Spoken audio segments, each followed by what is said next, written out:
Come one, come all, and welcome to Tea Time with T-Cross.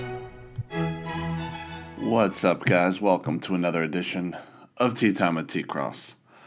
First off, I'd like to apologize for everything that had to do with last week's episode.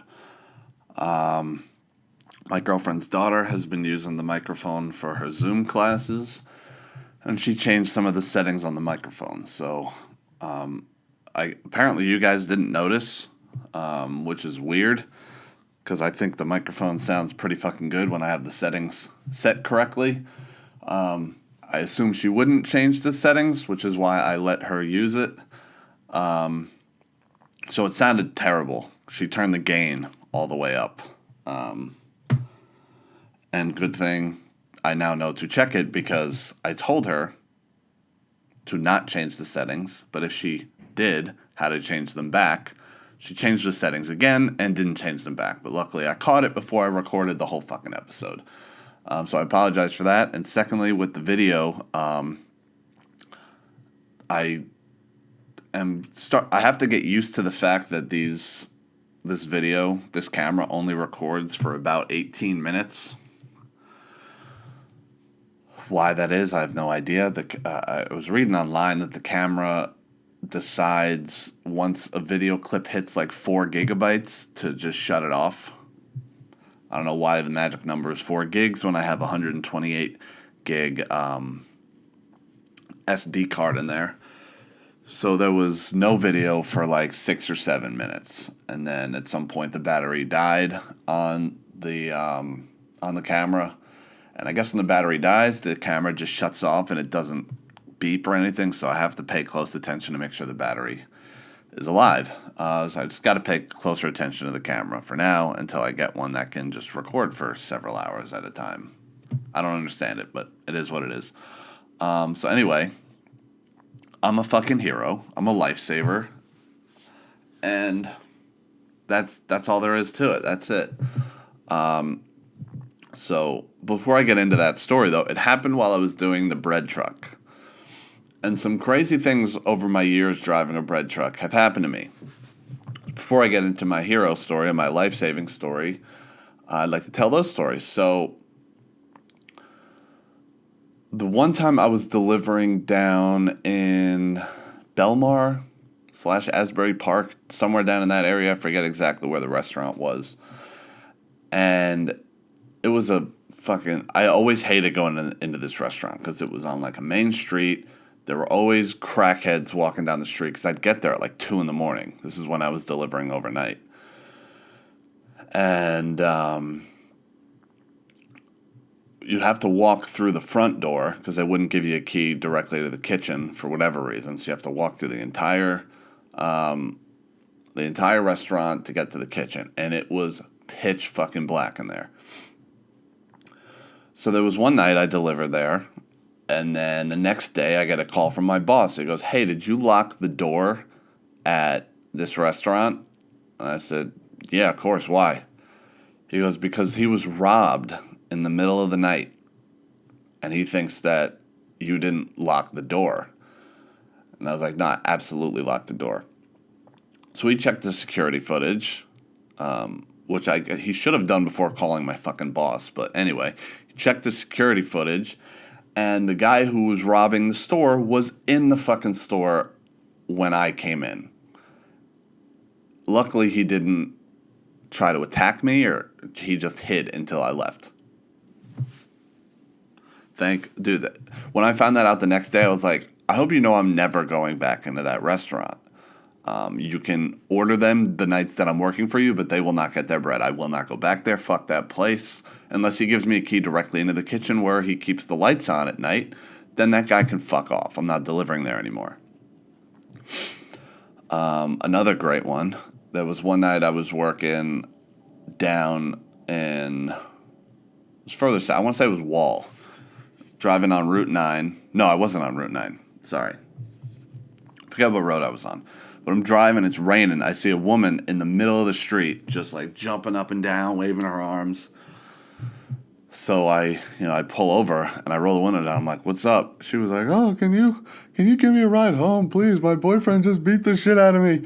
And and he kicked me out, and he told me to walk home, and I was like, okay, whatever, get in. So she gets in the car, and she's like hysterically crying. I felt bad. I was like, where are you going? She's like, the 7-Eleven up on the street? Like, I live right around the corner from there. You can drop me off at the 7-Eleven. I was like, all right.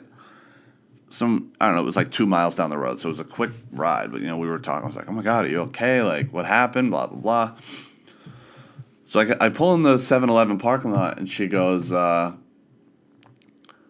did she say? She goes, hey, can you give me $20 so I can get a pack of cigarettes and a drink? She goes, I'll suck your dick in return. I was like, whoa. No, thank you. Because at the time I was dating somebody. Otherwise, I would have probably accepted, to be completely honest. I was like, no, thank you.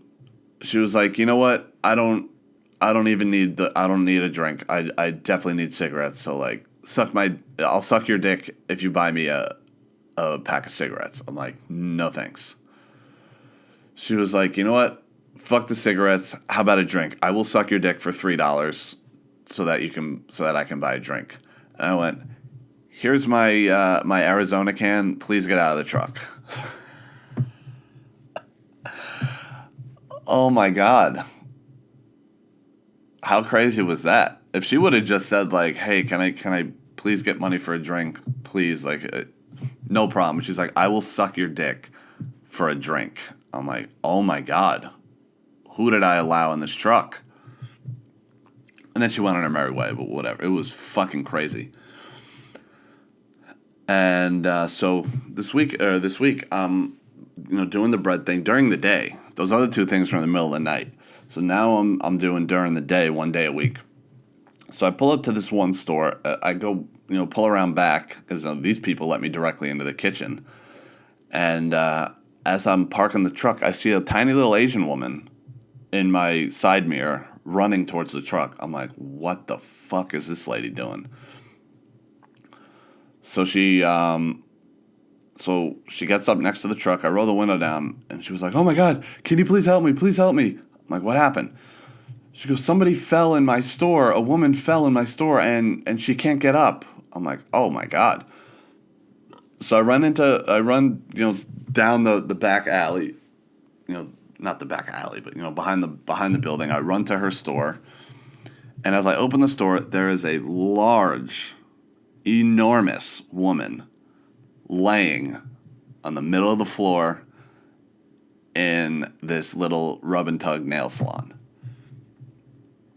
Had to be 700 pounds. Absolutely enormous. And the craziest part about it to me was that she didn't seem the least bit embarrassed. Like, this has happened many a times, and she's just used to it. Fall, can't get up, need to get strangers to help pick her up off the floor. It was unreal. So I get like behind her, and I get my arms up under her armpits, and the small little Asian women in the fucking salon, they're like grabbing her wrists, and they're like yanking, and this woman is giving no help. It's not like she's, pushing her arms down on me. I'm like, we're going to fucking separate this woman's shoulders. Like, we're going to hurt this woman. So then the little Asian woman says to me, like, hey, please help. She's too heavy. I'm like, she's right here. You don't think she knows that she's too heavy? You had to go get a stranger to come help pick this woman up?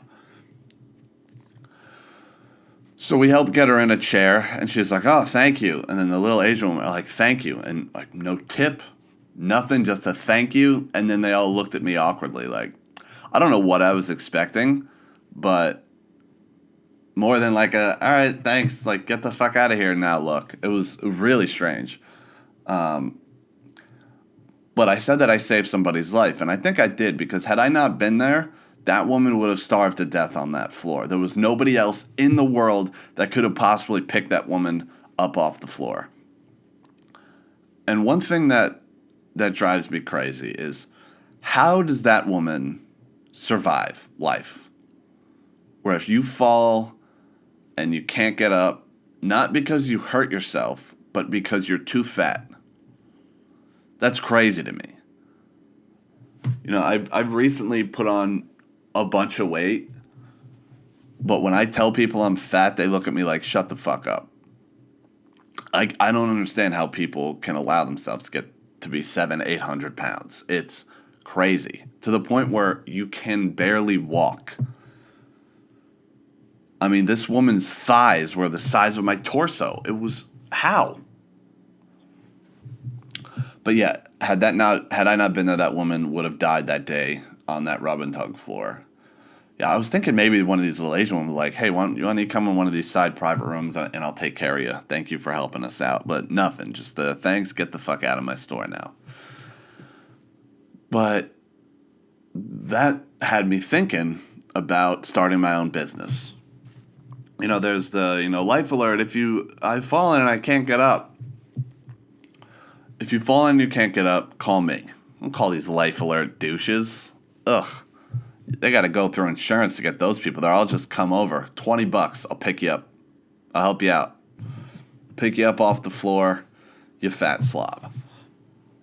But that brings me to another point is, and I always get chastised for making this point.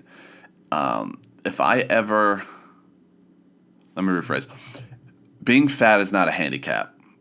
I'm sorry.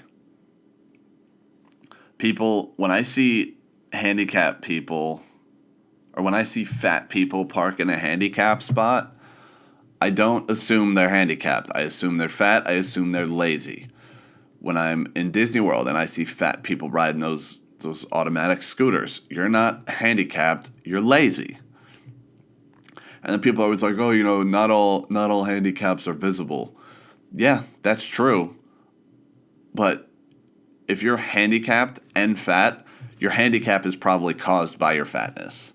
If I were to ever own a business and own a building, I would put parking spots in the back of the parking lot for people that are fat. Burn some extra calories today, motherfucker. You want to come in my store? You're parking in the back. Get your steps in today. 1,000 steps a day. 20,000 steps a day. You're going to get 100 of them walking in the front of my store. You're using the handicap spot. Does that make me an asshole that when I see a skinny person park in a handicap spot, I assume they have an actual handicap? But when I see a fat person, I'm like, you're just a lazy piece of shit. Maybe I'm an asshole. I'm definitely an asshole. But speaking of parking lots, in the parking lot the other day, right up here, I was getting a slice of pizza. And so it's kind of hard to describe how this parking lot works. But there's, the left side of the parking lot, and then the middle aisle has, the two rows of cars. So there's like this aisle where there's the two cars, and then there's these other aisle with these two cars. So the middle aisle, or the middle row, whatever you would call it, ends so that, cars can drive around the front of the stores. But the first parking spot facing the street, you can back out straight so that you don't hit any of the cars behind you. So I'm walking like parallel to these cars there, and the car that was parked in the first spot there just starts backing straight up, like pretty fast for a parking lot, and I just stand there. And had this car been one spot over, he would have backed up into a car. So I was like standing next to a car. So this guy is just backing up straight, and I'm like, I want to see if this motherfucker hits me. And had I not taken a step out of the way, he would have backed right the fuck into me. I don't know if he just didn't give a fuck, if he wasn't looking behind him, but it's shocking how many people will back up their car without looking behind them. So there was another kid that saw it. He leans down into this person's window and puts his hands up. The person rolled down their window and he's like, what? And he's like, hey, you fucking asshole. You almost hit that kid. Why don't you pay attention when you're backing up? And he just sped off. It's fucking crazy. what people do in cars. They don't, like, you're driving a giant metal death machine, and people just don't pay attention when they're driving. It's crazy. So the other day, I'm driving, and I was down a 2-lane road. There was a right lane to go straight and a left lane to make a left. So I'm driving down the left lane because I have to make a left at the light, and this guy that was in the right lane just just goes right in front of me, almost hits me. I have to swerve to avoid hitting him. The ground was wet. My car slid. I must have missed him by a couple inches. I'm honking my fucking horn. He doesn't even look out the window. Old guy, of course. Doesn't even look out the window. Pulls up into this gas station. And now I'm facing the gas station because my car, spun out to avoid hitting this fucking idiot. So I pull into the gas station. I pull up right next to him. And I just put my hands up like, what the fuck? And he looks at me and just shrugs his shoulders. Not like, oh my God, I'm so sorry. Just, it happens. I'm old. What do you want? Had that guy hit me, I would have gone to jail that day. Absolutely would have beat that man within an inch of his life. Pay attention when you're driving. Cars are fucking dangerous. I've heard people talk about, once you hit age 60, you should have to retake your driver's test. You should have to retake your driver's test every 5 years. I mean, that guy was older than 60 for sure, but every 5 years from the day you get it, you should have to take it when you're 20, 25, 30, every 5 years. That might even be too generous because the people that I see driving, it always shocks me, the shit that I see. It's insane. Nobody pays attention. Like, they're the only car on the road. They nothing bad can happen to them. It's fucking crazy. But something that I really enjoy doing to prevent me from beating someone within an inch of their life is I really enjoy fucking with people. Really enjoy fucking with people. Something that has caused me to fuck with people a lot lately is, for whatever reason, as of late, the amount of people that tip their Uber drivers is way down. I used to complain that when I was, driving people, nobody would tip when I would drive people. So I'm not driving people, I'm just doing the food. And when the pandemic first hit, everybody was tipping, and everybody was tipping well. Now, I guess with the thought of a second lockdown coming,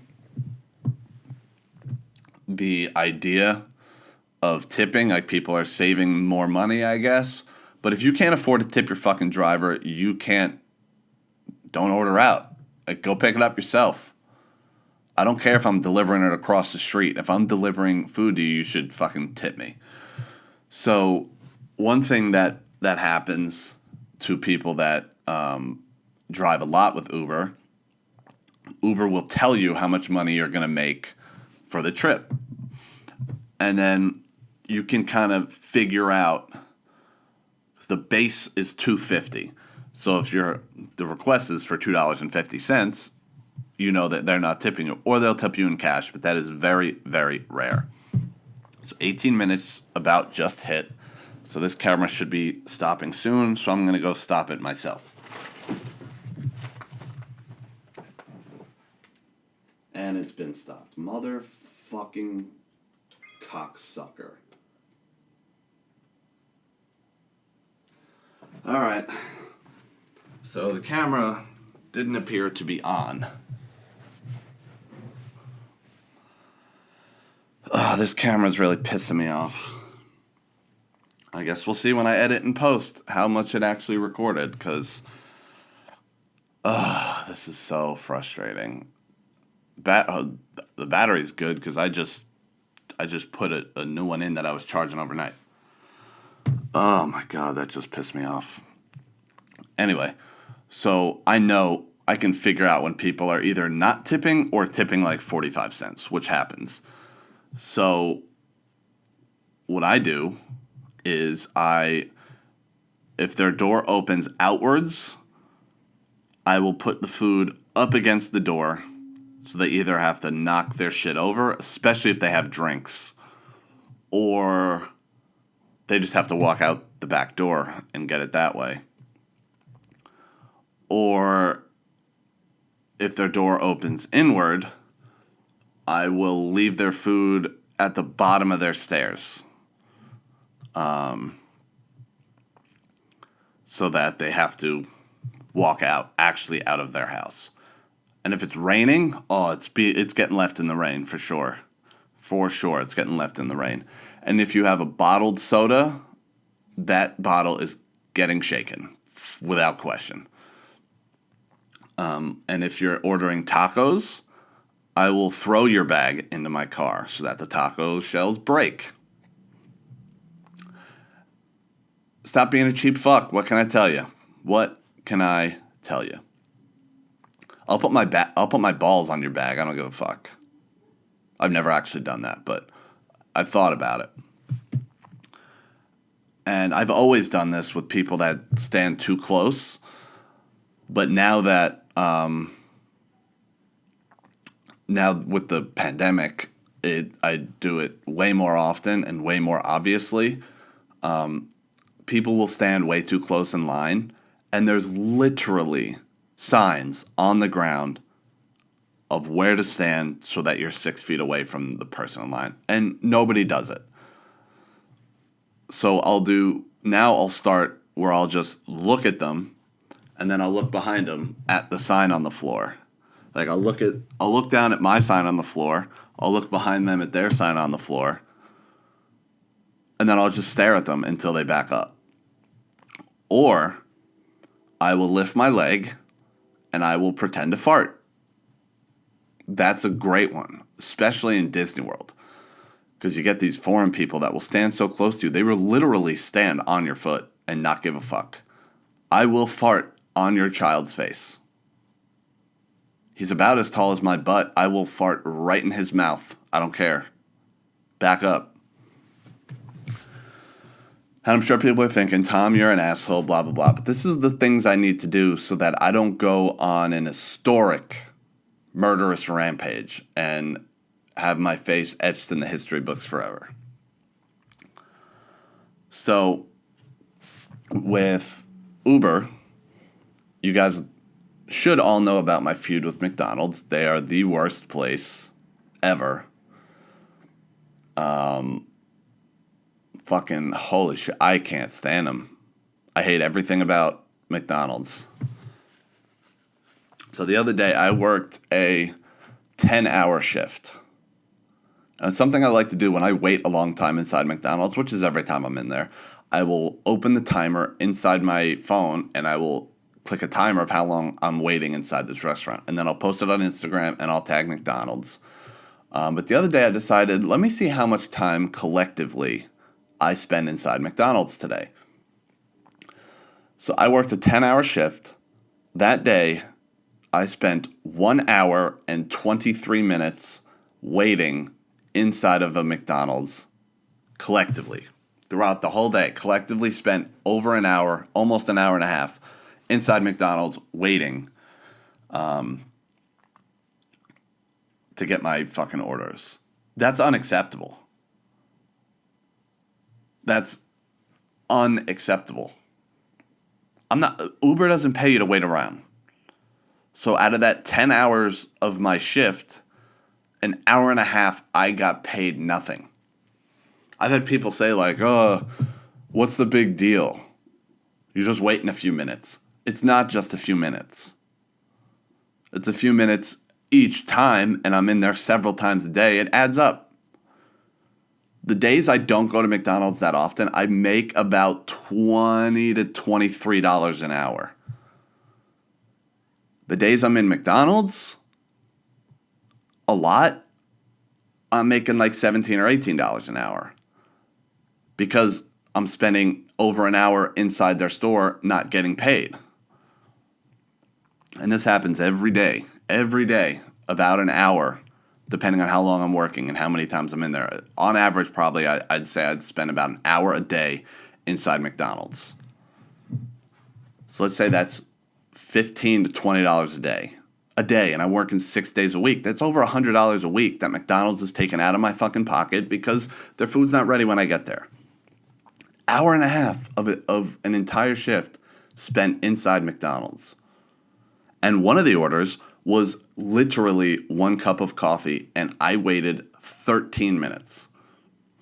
Now, I'm sure I could have said something and said, like, hey, what's taking so long? It's literally a cup of coffee. Let's go. But I was curious to see how long it would take for them to, because I get there, I tell them I'm here for Uber, I tell them the order number, and they go, okay, I'll be right out. And then 13 minutes goes by, and they hand me a cup of coffee. 1 cup. Insane. Absolutely insane. So I like to joke around with Karen about me wanting a kid. Because she doesn't. She doesn't want another one. She's going to be 40 this year, so she's like, my clock is ticking. But I like to joke with her, like, come on, we'd make such a cute baby. Imagine a little baby boy. Oh, we put him in jiu-jitsu at 2. We get him a nice little baby gi. Like, it'll be so cute. But I don't really want a kid. I think there's some cool things that come with having a kid. I think I'd be a pretty fun dad. But there's a lot of negatives, too. That I can't even take care of myself. I am a fucking disaster. And I'm going to bring another human life into this fucking world? Nope. Absolutely not. But she's like, if you really want one, we can work something out. We can make it work. Like I could do it. I just really don't want to. And I'm like, I'm kind of indifferent about it. And she's like, what do you mean? How can you be indifferent about having a kid? I'm like, if you wanted to have one, I'd be, fuck yeah, sure. But you don't, so I don't really care. Like, children are difficult. They're assholes. Toddlers are fun when you can give them back to their parents. I don't know. Not really all that interested. A lot of my friends have been having kids the last number of years. They're starting to get married, and I don't know. Children just isn't my forte, especially because, like I said, I can't take care of myself. I am a disaster waiting to happen, and me being in charge entirely of another person's life is a terrifying idea, and it should terrify all of you. Aliens, though. There was a guy who came out this week who was the former... What the fuck was he? I didn't even read the article. What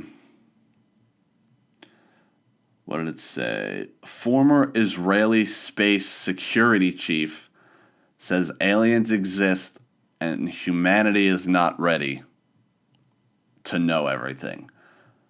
But then he went and told us everything. So are we ready or not?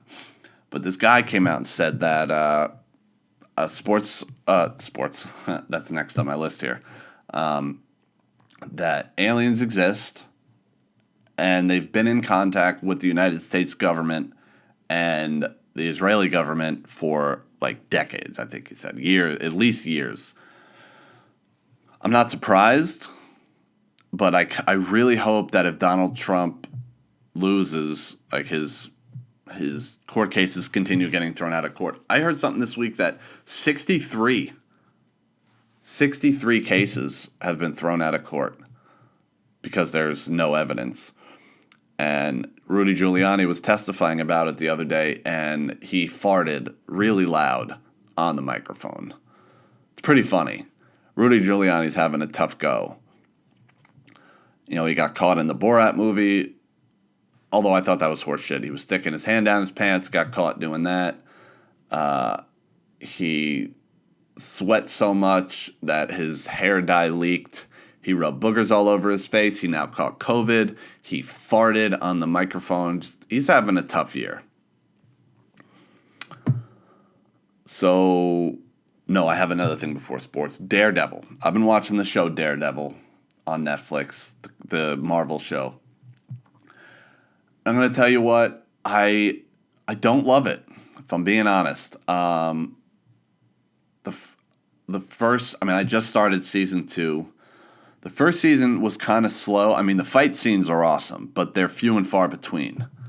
They're like 50-minute shows, and there's a lot more talking than there is fighting. Which, I mean, I understand you got to build the characters, and I'm sure it'll get better as the seasons go on. But he also didn't have his suit. And I understand, you got to build it up. But like the first season is 13 episodes. He didn't have a suit. So like, if the TV show was a movie, we're looking at like, I don't know, 13 episodes, 50-minute episodes, however the math adds up, like, I don't know, 11 hours into the show, and he doesn't have the actual suit yet. He's just wearing like a black thing over his eyeballs. Didn't love it. And the thing about the Daredevil movie with Ben Affleck from 2003, something like that I liked is they showed a lot of perspective from his view, like the sonar view that he could see.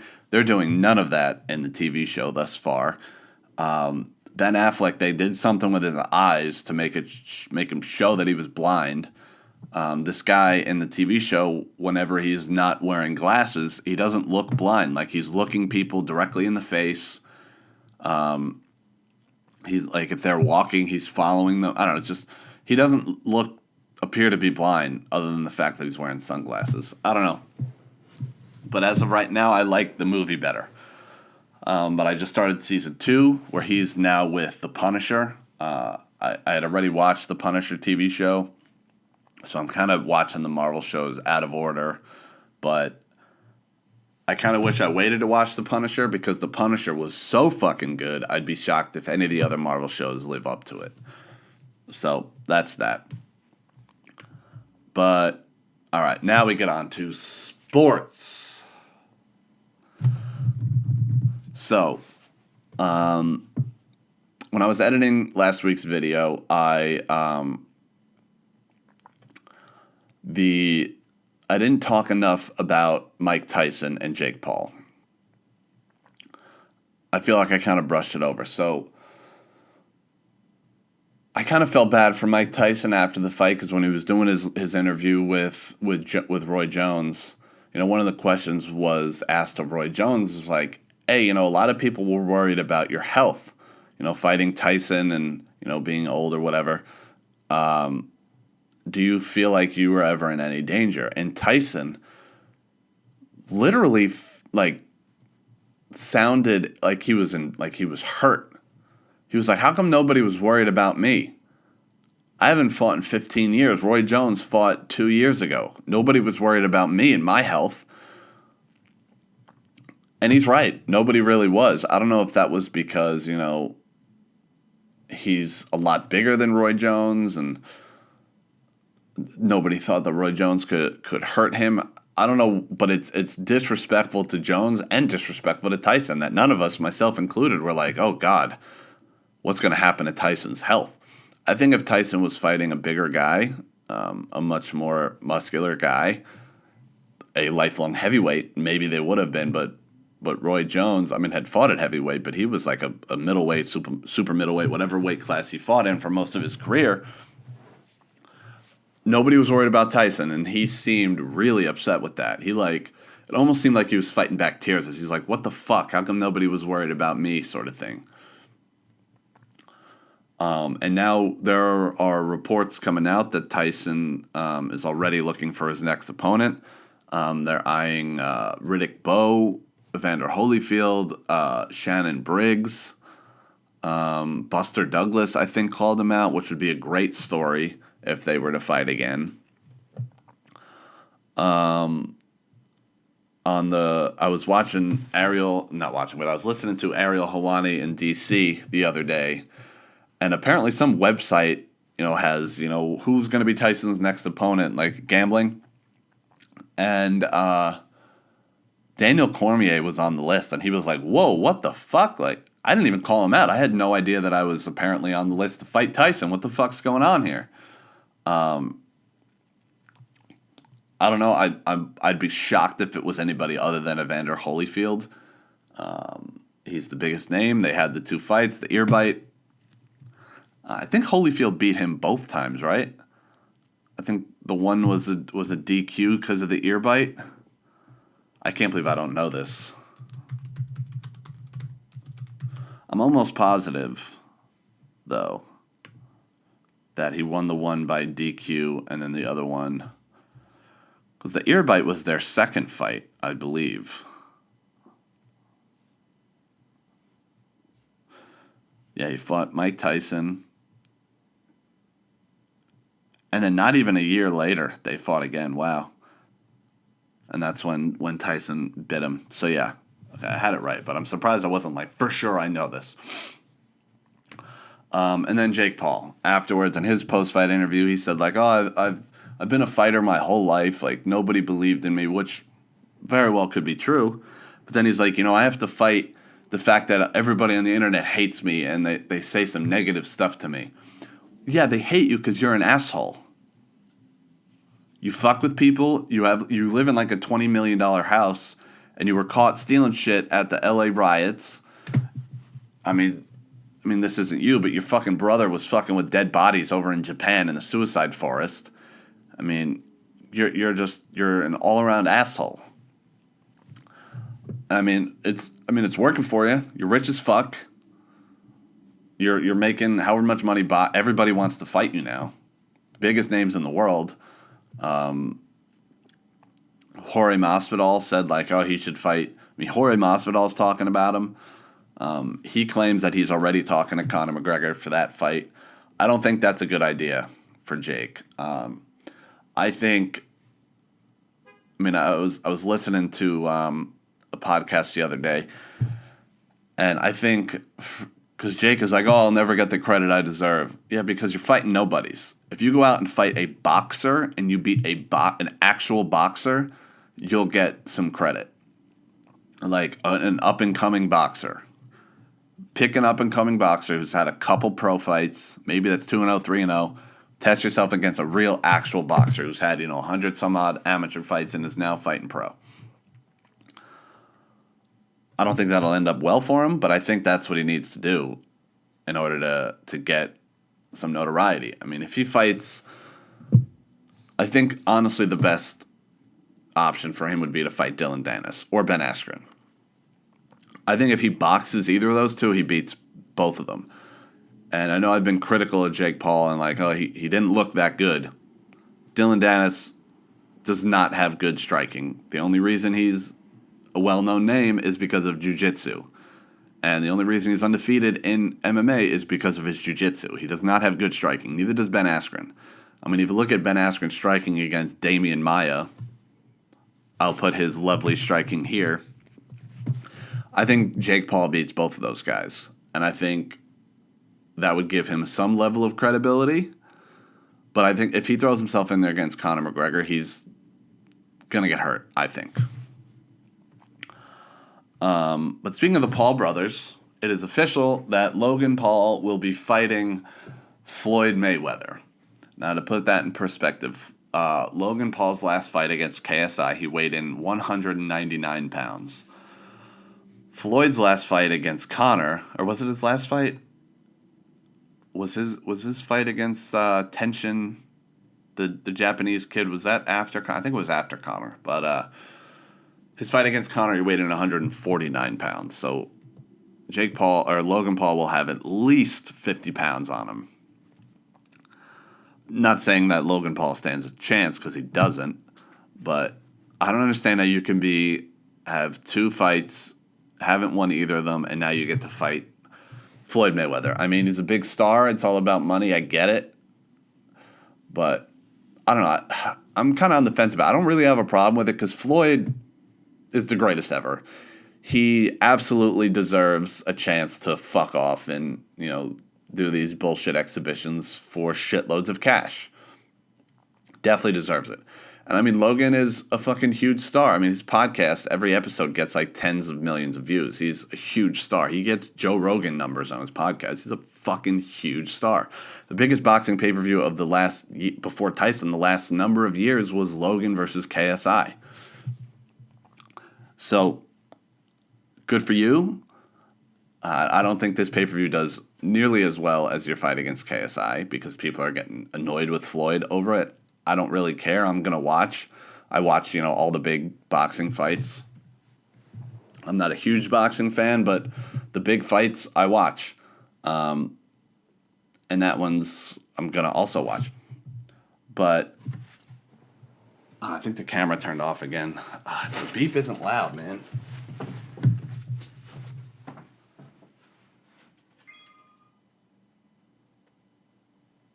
Fucking A. I need to have somebody here to stand behind the camera. Or I just got to pay closer attention. Fucking A. I'm sorry, guys.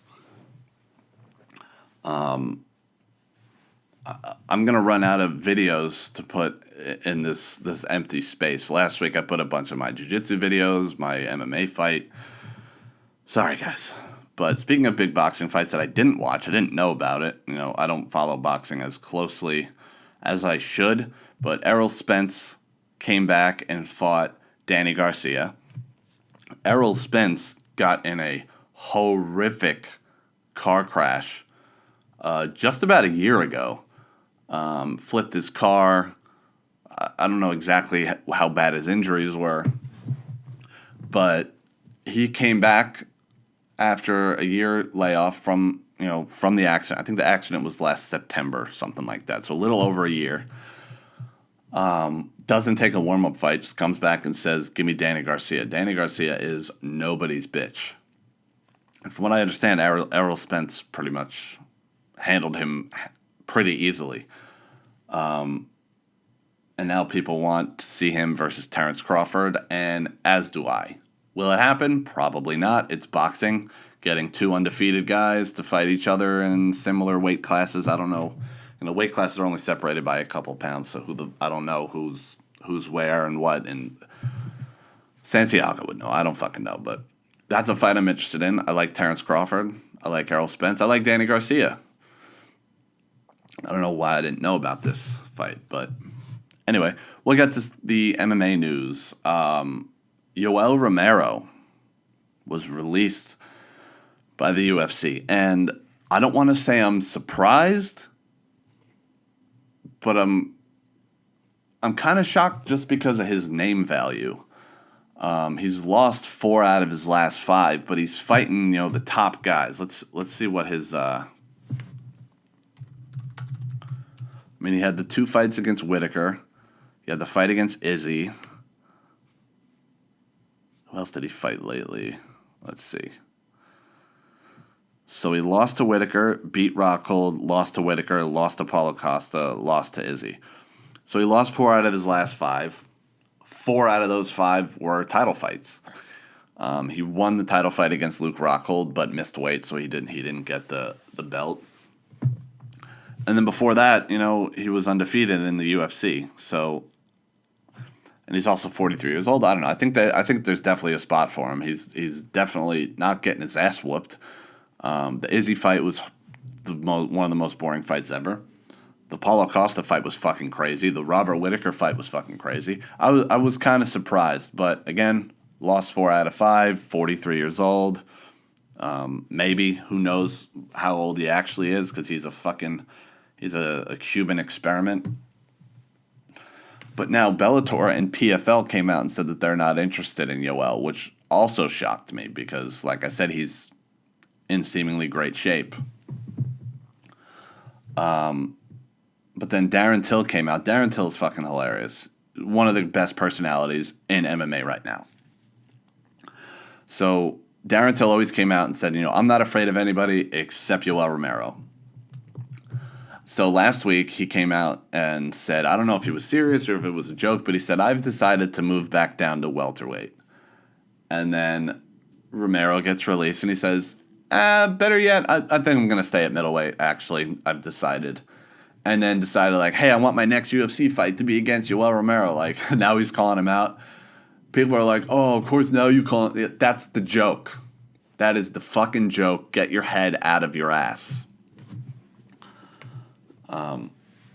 So one of the reasons I dislike talking about MMA, there's very few, but one of the reasons I dislike talking about MMA on the show is because news happens so quickly.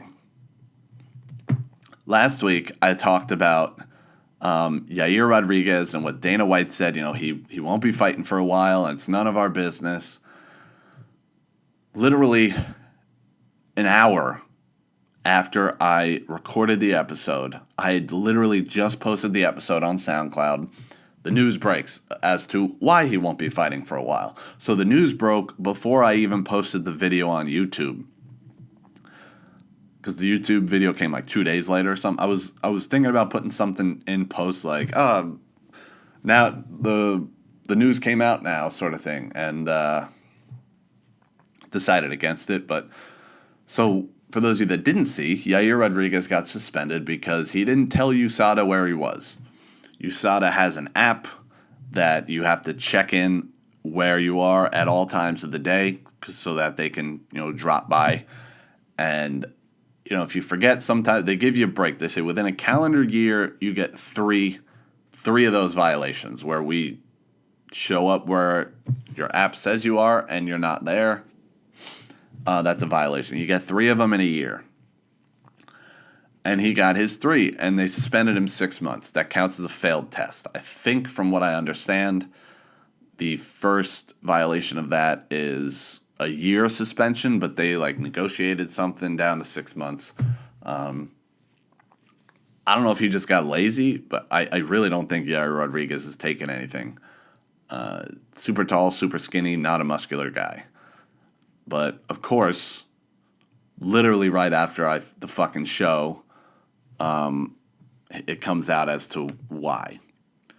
But, so now I want to look at the rankings. Because they've been trying to book that fight with Zabit for a fucking year now. So now a year of Zabit's career wasted. So now where the fuck does he go? Does he get the next title shot? Probably not. When was his last fight? His last fight was November of last year. So yeah, over a year since his last fight because they were trying to fucking book his fight with Yair. That never fucking happened. So now we look at the rankings of the featherweights. So we got Volkanovski, who doesn't have a fight currently. Number 1, Max Holloway is fighting number 6, Calvin Kattar. Number 2, Brian Ortega. Speaking of Giuliani's fart, I just farted. I don't know if you heard it. So number 2, Brian Ortega. I don't think he has a fight, but I would imagine he's going to get a title shot after what he just did to Chan Sung Jung. But if not, Brian Ortega, number 2, and number 3, Zabit. I think that's the fight to make. But if not, I don't think Zabit should fight. I mean, maybe he'll fight Chan Sung Jung. Who knows how long he needs to be out after the beating he just took. But then below that, you got Josh Emmett, who's out for a while. Jeremy Stevens, who's lost a bunch in a row. Arnold Allen, Sadiq Youssef, Danny Gay, Shane Burgos. I don't think any of these guys are ready for Zabit. And I don't think Zabit should fight anybody as low as 12. I think he should fight someone else in the top 5. So I think it's either Brian Ortega or wait and see what happens with the rest of the division. But fuck, man. That sucks. I feel bad for Zabit. I don't know. How old is he? Zabit Magomed Sharipov. He is 29. He'll be 30 in March. Year of his career wasted because of Yair fucking Rodriguez. What a shitty way to go. Another fight announced this week. Dominic Cruz versus Casey Kenny. Now, a lot of people are coming at it against this fight, and I like what Dominic Cruz did here. I wish more fighters would do this. So Dominic Cruz, former title holder, arguably the best bantamweight of all time, has had a couple fights skid. Has it been? Is it a couple? I don't know. So I know he lost his last fight against Henry Cejudo, but then before that, I think he lost another title fight. Yeah. Wow, so his last fight before Henry Cejudo was Cody Garbrandt? Holy shit. Wow. I didn't realize he was out for that long. Okay, so he lost 2 in a row. Wow. I thought he had another fight in there somewhere. Holy shit. All right.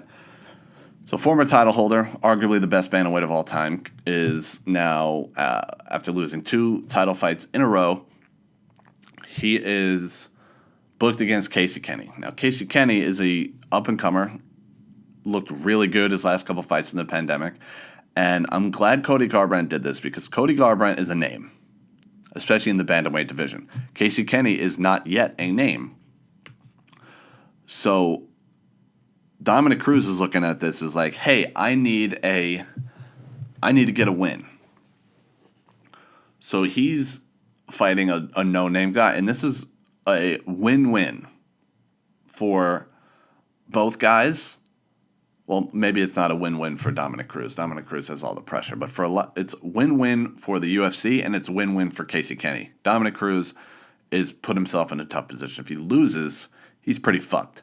But if Casey Kenny wins, now you got a new contender at 135 who just beat one of the greatest of all time. And now the UFC, it's a win-win because if Dominic Cruz wins, one of the biggest names in your division, got back in the winner's circle. But if he loses, now Casey Kenny is going to build a little name for himself. So I think it's a good move that they did that. I wish the UFC would do that more. I wish more fighters would accept those opportunities. Like none of these guys at 170 want to fight Khamzat Chimaev. So I'm happy for Casey Kenny. I really like him. I just, found him recently because of the way he's looked during the pandemic, but I really like him. I like his style. He's very basic, very crisp and clean. He reminds me a lot of Jeff Neal, just very, very basic, clean, crisp techniques, and I really like him. So I'm glad that he got the opportunity, and I'm glad that Dominic Cruz gave him the opportunity. So if anybody's listening that's in the UFC, probably not, but if you are, I have a tip for you. And I'm absolutely serious. So I listen to DC and Helwani, their weekly podcast. Ariel Helwani every fucking week, says to Daniel, hey, can you make a phone call? Can you get one of my tweets up on the screen? Because on the screen, they show tweets from people talking about the fights. And Ariel's tweets are never up there. The UFC hates Ariel Helwani. So he's always asking, like, can you get me up? Can you get me up on the screen? Blah, blah, blah. This weekend, Marvin Vettori wins his fight. I didn't hear this. It might have been in the post-fight press conference. It might have been in the cage. I don't remember when the fight was over. I knew Marvin won. I turned it off and went to bed. I was fucking exhausted. But apparently Marvin called out, mentioned Ariel Helwani. Ariel Helwani went on Helwani in DC and gave Marvin huge props. Said, he's my new fighter of the year. I love this guy. He shouted me out. If you're a young guy in the UFC, give Ariel Helwani props. Say his name on the broadcast. One, he will love you. He is the biggest MMA podcast there is, as far as I know. Guarantee you can get yourself on his show and help your career if you mention his name. Mention Ariel Helwani on the broadcast in your post-fight speech if you get one. I can't believe this isn't a bigger phenomenon, that more people aren't doing this.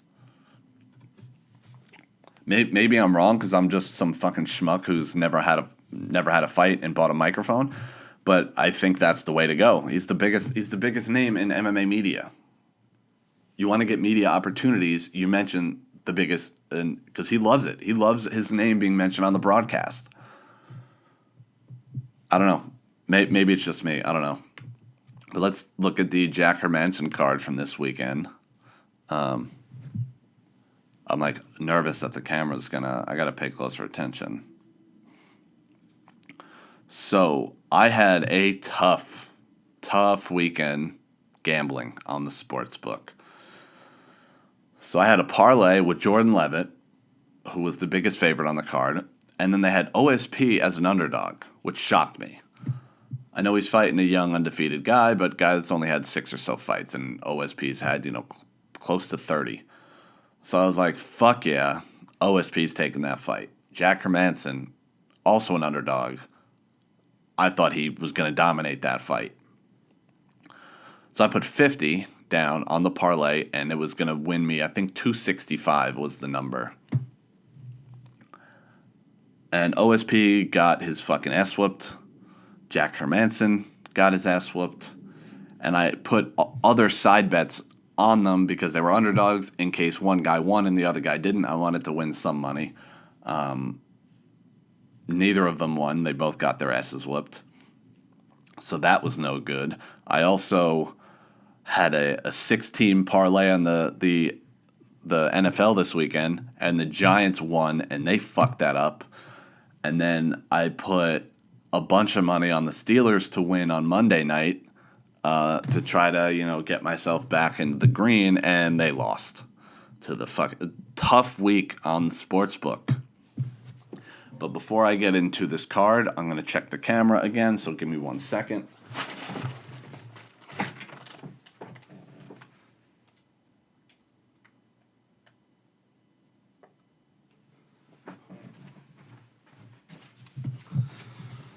So again, I'm going to keep apologizing about the camera and how shitty it is. So for the YouTube, there will be some, black spaces where I put other videos or pictures or whatever the fuck.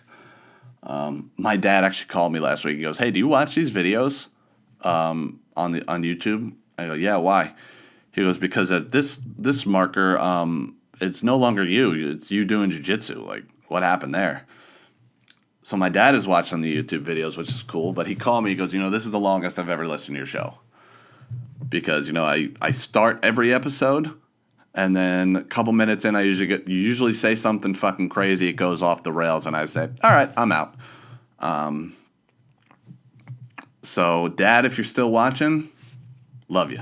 On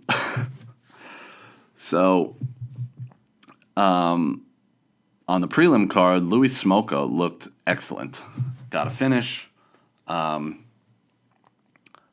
also put money on him to win, which I then put on a bet for the football, which didn't go well. But the Jordan Levitt fight, that's the dude that won on the Contender Series and then did a split, and everybody's calling him gay and a fag, and he's sus or whatever. Fucking guy doing a split? Who gives a fuck? Yeah, he's gay. He will fucking kill you. He will fuck you up. I don't even know if he is gay, but if he is, he's a gay guy that will fuck you up. So if you hate gay people, how does that make you feel? That a gay guy will fucking kill you. But he did. So he Matt Wyman was trying to pull guard. And I don't understand people that do that will hold on like that and then will allow themselves to be just let go. Get your legs out from I don't know. It was really fucking weird. And then Levitt jumped, put his arm across his face, and slammed him on the ground, knocked him out with the slam. But when I watched the replay, it really didn't look like Wyman's head hit the ground all that hard, even in slow motion. I'm like, it looked like I don't know. It didn't look bad, the slam, but he went fully unconscious, and then Levitt went out the cage and consoled Matt's wife, because I guess his wife was in his corner or something like that. But then the next fight, Roman Dolidze defeated Josh Allen. We got to have a talk here about Chris Lee. And I'm glad they called him out on the broadcast. Judges need to be held more accountable. Chris Lee scored that fight for Josh Allen. And Josh Allen even looked surprised, like, what the fuck? Clearly lost the fight. Clear as day. Definitely lost at least 2. But I had him losing all 3. And Chris Lee gave him 2 rounds.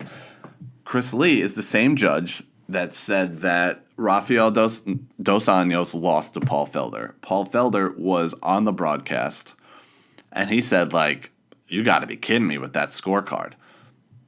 He goes, that's almost as bad as the judge saying I won. And then I forget which one of the other ones said it, but it's the same judge. The same judge said that you won. And he was like, oh my God, you gotta, they were talking some shit about Chris Lee. And then Dana White talked some shit about him. Fire that guy. Get him out of there. Horrific. There's a lot of these judges that don't know what the fuck they're looking at. They just bring over boxing judges. The commissioners just bring over the same judges that watch boxing. So if you're if you do better on the feet for the 1 minute of the round that it's on the feet, and then you get dominated, like you get ragdolled on the ground for the rest of the round, you didn't win that round. I'm sorry, you didn't. It's part of the sport. You don't like the grappling, go watch boxing, go ref boxing, go ref kickboxing, go ref Muay Thai. Ground game and grappling is part of MMA. Sorry, but it is. And then Jamal Hill beat OSP, and I think OSP is probably going to get cut. Let's see, he's lost. He's 3-5 in his last 8. Yeah, he's probably gone. And then Marvin Vettori defeated Jack Hermansson. So where do they go from here? Marvin Vettori called out Paulo Costa. I love it. I think that's next for him. And then Jack Hermansson was supposed to fight Darren Till. I still like that fight. I think that should be next. I don't know. Let me look at the rankings. I should just have the rankings up on the computer so that I don't keep typing it in and then going to the rankings. But yeah, I'm almost positive that they're both top 5. No, I think Jack was 6. No, Jack was 4. Darren Till is 6. So yeah, I think Jack and Darren Till should fight next. Marvin Vettori is 13th, though. I don't think he's going to fight Paulo Costa. Maybe he should fight Kelvin Gastelum. That's a better fight. Because Paulo Costa, they have ranked 2. I think maybe Marvin versus Kelvin or Marvin versus Derek Brunson are good fights next. Because Dana White came out and said that he loved the fight with Paulo Costa. I do as well. Just as far as the rankings go, I think that's a bit low on the rankings for Paulo Costa. I mean, if he accepts the fight, I'm fucking in, but I don't think he would. And I don't think he should. But Marvin versus like a Kelvin Gastelum or a Derek Brunson ranked 7 and 8 is probably the way to go. It doesn't appear that the rankings have been updated. I mean, unless Marvin Vettori just entered the top 15, which may or may not be true. I'm not actually sure. But then Jack versus Darren Till, I'm in for. Or Jack versus Derek Brunson as well. That's a good fight too. And then 256 next weekend, who just lost a fight because Carl Roberson, my dude, got COVID. Fucking A. So this card is excellent. This card is so good from top to bottom. First fight on the card, the youngest fighter on the roster, Chase Hooper, Ben Askren's son, is fighting Peter Barrett, and I love it. I love Chase Hooper. I love what he's doing. It's really, really fucking awesome. Young kid. I think he's 20. Might not even be 21 yet, but I really like him. And then we got Tisha Torres, who was supposed to fight Angela Hill. Angela Hill also tested positive for COVID. So that fight, I mean, it says here Tisha Torres versus to be announced unless they find another opponent. I assume that fight is off. And then we got Mackenzie Dern fighting Verna Jandiroba. I've never heard of her. 16-1. It's a good fight. She's also a black belt in Brazilian Jiu-Jitsu. I would imagine not at the level of Mackenzie Dern, but who knows. And then we got good old Cub Swanson versus Daniel Pineda. Also a great fight. Both black belts in Jiu-Jitsu. Both have had a ton of fights. Pineda just beat Gilbert Burns' little brother, Herbert Burns.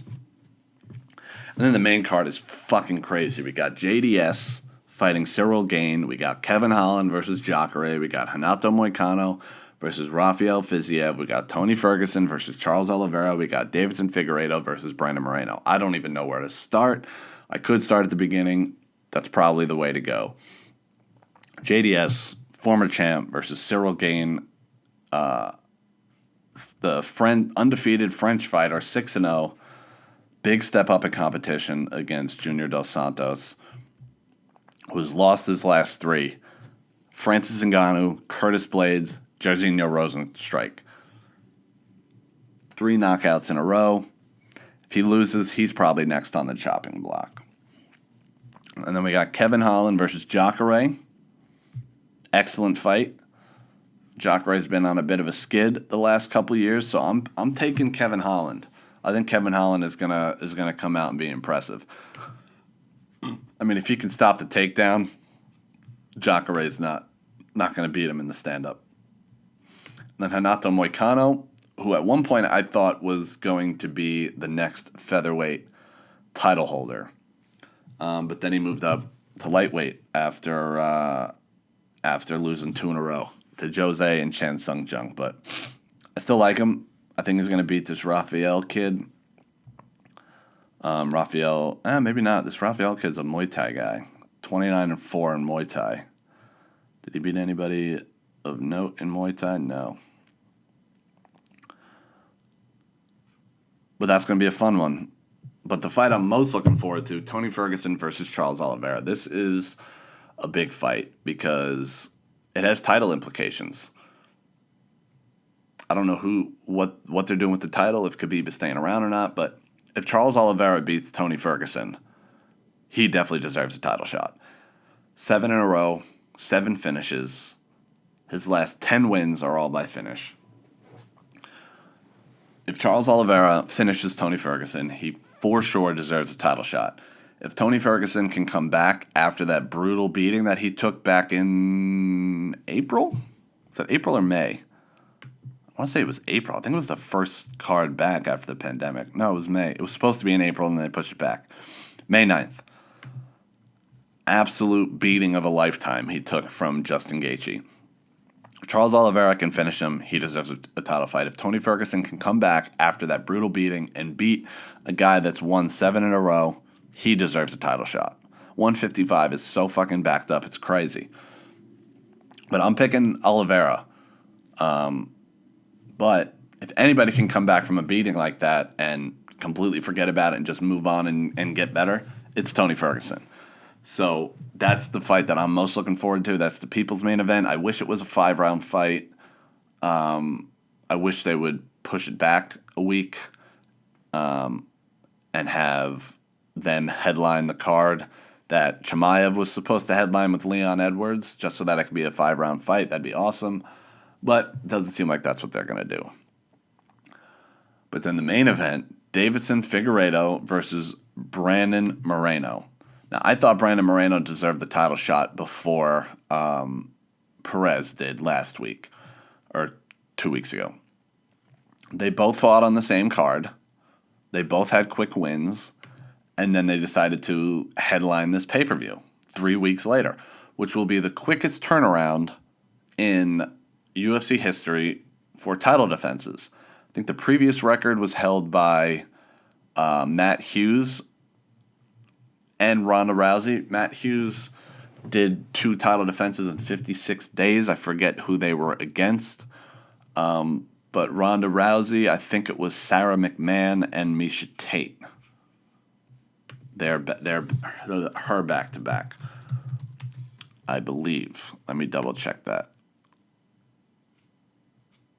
I believe it was McMahon and Tate.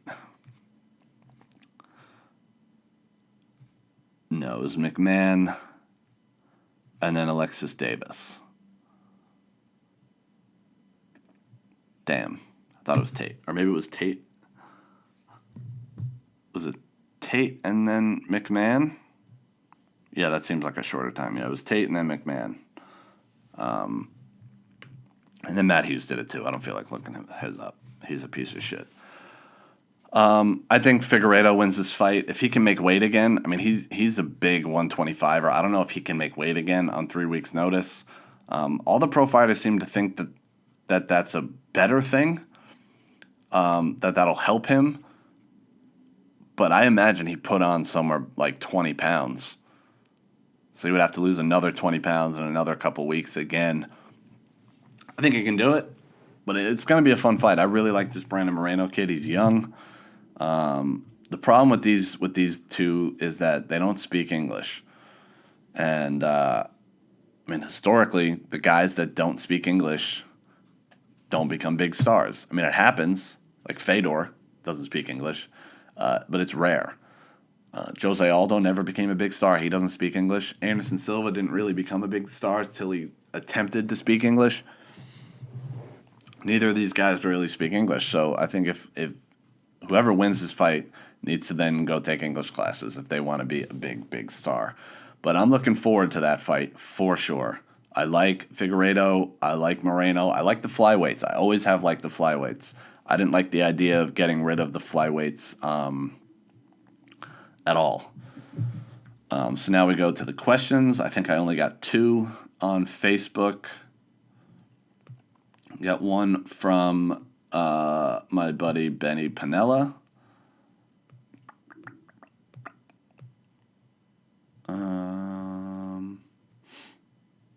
I think I posted it last night. What the fuck? Oh, there we go. So I got 2. From Benny Panella, he goes, Adam Gase. That's not a statement, just Adam Gase. Yeah, I don't know what the fuck. What are the Jets? 0-14? No, it's not week 14. 0-12? 13? What week was this? Did we have our bye yet? I've so not been paying attention to the NFL. I only check the scores when I put parlays, but I think, 0-12. So, when was the last time Adam Gase won a game for the Jets? 2019 Jets schedule. So he hasn't won a game in who the fuck knows how long. So if we look at their schedule, final roster, preseason. Oh, so we won week 17 against the Bills last year. December 29th. So it's almost been a full year since we've won a game. And it seems like there's no signs of firing Adam Gase. We lost the game against the Raiders this weekend on a last-second 50-yard touchdown pass. And then the next day we fired the defensive coordinator who, from what I see, had a number of sacks yesterday, a couple forced fumbles, an interception. He fucked up at the end of the game, made a bad call. We lost the game, whatever. Adam Gase has no clue what he's doing.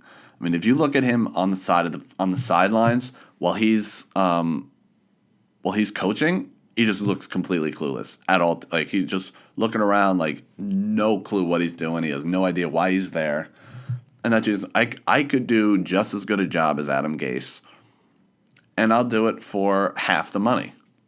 I'll do it for 1/10 of the money. I think he's making $10 million. That fucking offensive genius. What a shithead. And Benny also said, your thoughts on the Paul Bros in boxing, which I touched on already, but one thing that Mike Tyson said I didn't touch on is that the YouTube guys are saving boxing because they're bringing eyes to the sport. They're not, though. They're absolutely not. They're only bringing eyes to their fights.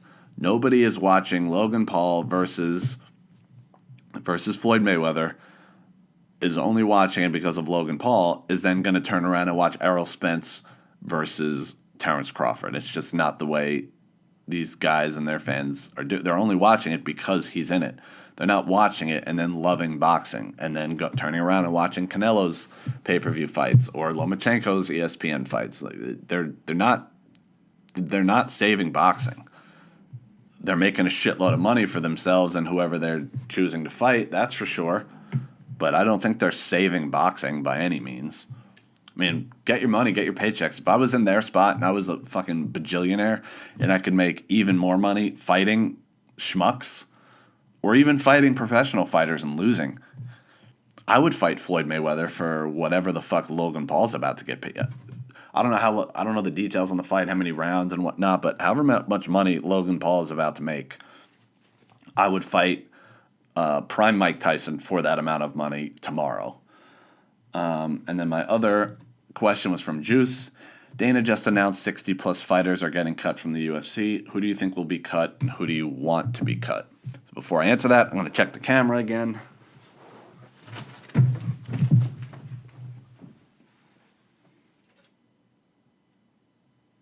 And it was off. Ugh, fucking A. If I don't get a new camera soon, I don't think I'm going to keep recording these episodes because this is a pain in the ass to edit. I'm going to throw these things together and then put the other videos in between. My first week's episode that I recorded at my parents' house, the camera was beeping when it was stopping. Maybe I just can't hear it. Maybe the battery's dead again. I don't fucking know. Whatever. So, who do I want to be cut? Colby Covington. That'd be cool. John Jones. That'd be cool. But I'm just a hater on those guys. They're really fucking good. But I think the cuts are going to come because he said that their roster is overly inflated. So what I think he's going to do as far as cuts is cut the more well-known guys that are not doing well because they're making the most money. So if we look at the rankings,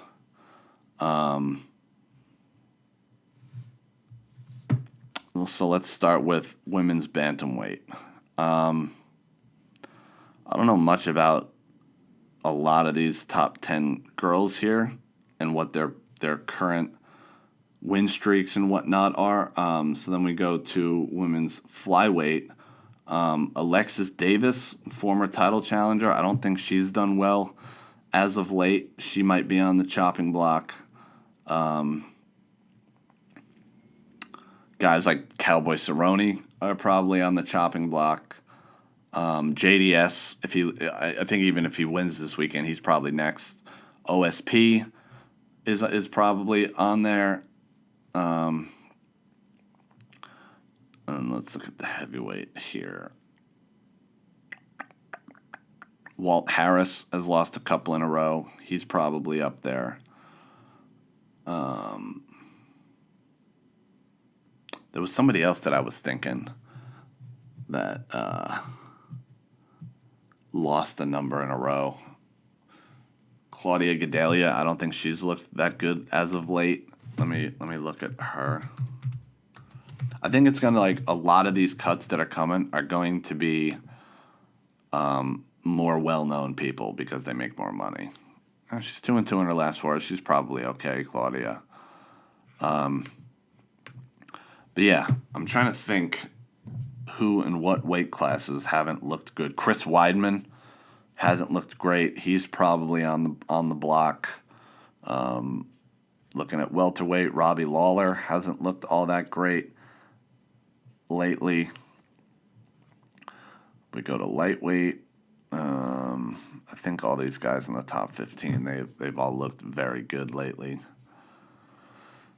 Featherweight, Jeremy Stevens is probably on there. Jose Aldo is probably on his way out, especially if he loses this weekend.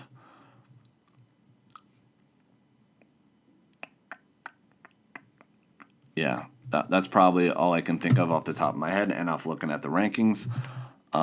Maybe Holly Holm. Angela Hill lost her last 2 by split decision. I thought she won both of those fights, but she's 12-9. She's probably up there on the block.